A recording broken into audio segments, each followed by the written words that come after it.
Hello, everyone, and welcome to the Human Echoes Rundown for Life.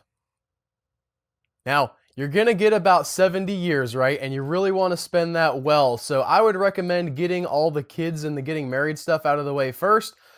Oh, okay. You want me to talk about the movie? What about the breakfast cereal? Can we talk about the cereal's delicious? Do you guys like Life cereal? Because that's awesome. There's a board game. We can talk about the board game. Are you sure you're here to talk? Okay, fine. I guess we can talk about the movie. I did see it last night. I was going to record my review last night, but I sat there for like 10 minutes on camera just like trying to figure out what to say, and it all just kept circling around back to the same thing. I'm bored, I'm so bored with this movie.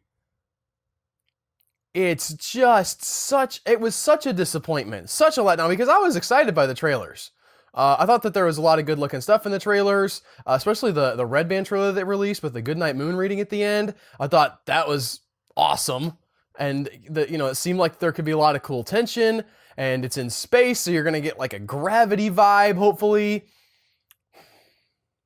But they whiffed it. Speaking of Gravity, this movie begs you to compare it to Gravity. Like, not just because we're in space and everything. Like, they come right out with like the first 5 minutes like, oh yeah, Gravity had that long tracking shot in space. We can do that too. But we've got more characters to track. We're Life. Look at us. We've got more people. That means we're objectively better, right? No, it does not. It's thinking about that linkage between Gravity and Life, right? Thinking about how many things Gravity did right, and the escalation and the tension that was there just from being in space and sort of establishing very early on the limits of oxygen and the isolation, and Life does none of that. It's all, I mean, not all of it, but much of it is stuck inside the International Space Station. I think a very near future version of the International Space Station. I don't think they have all this stuff exactly up there now, but it's some writer's idea of what they think would make sense in space. And they're retrieving this probe that's coming back from Mars that has taken soil samples on Mars. They get the probe back. The opening scene is all about them getting the probe back, which is right from the beginning, the writing problems crop up because I don't care about this probe. I don't care about these people. You've done nothing to create, like, you say, oh, this is urgent. Like, we don't want this to fall in the atmosphere. You can make it, but it never sunk its hooks into me in that first opening moments. I didn't care about who was doing what. Ryan Reynolds was kind of cocky, and that was neat. Like, he might have been my favorite character in the movie. That or the alien, because it was killing off these people that I didn't care about. I figured this guy really wants it pretty bad. Maybe we should just let him live to the end of the movie. And it goes on from there. I never really got the connection, and they try. There are several moments where they're working towards a connection. They'll establish backstory. There's a character that's been in a wheelchair his whole life, and now he's in space and he can move around like everybody else, and that seems pretty cool. Like, that's a cool idea. They don't really do much with it, though. They don't really do much with a lot of these character developments. Jake Gyllenhaal's character is all about, like, I don't want to go back to Earth. People are bad and mean and they kill each other.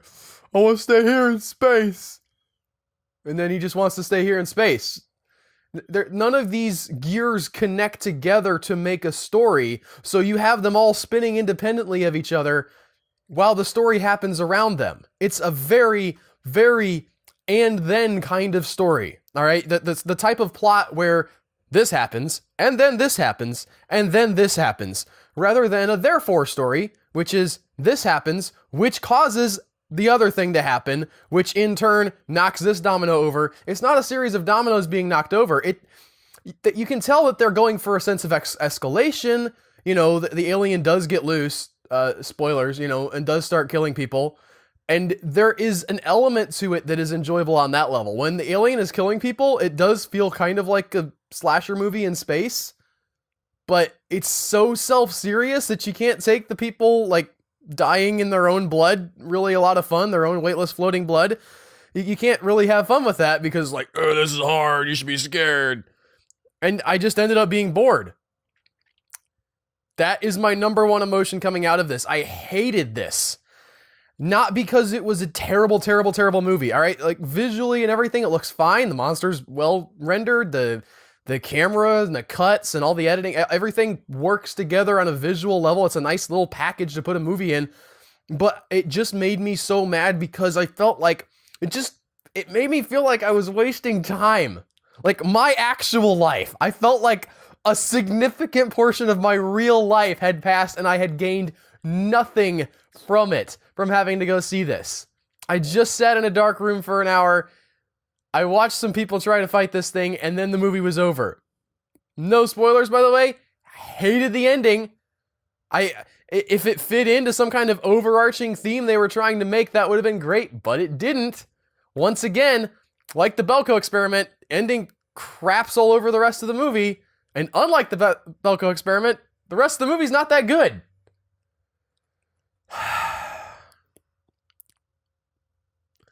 Yeah.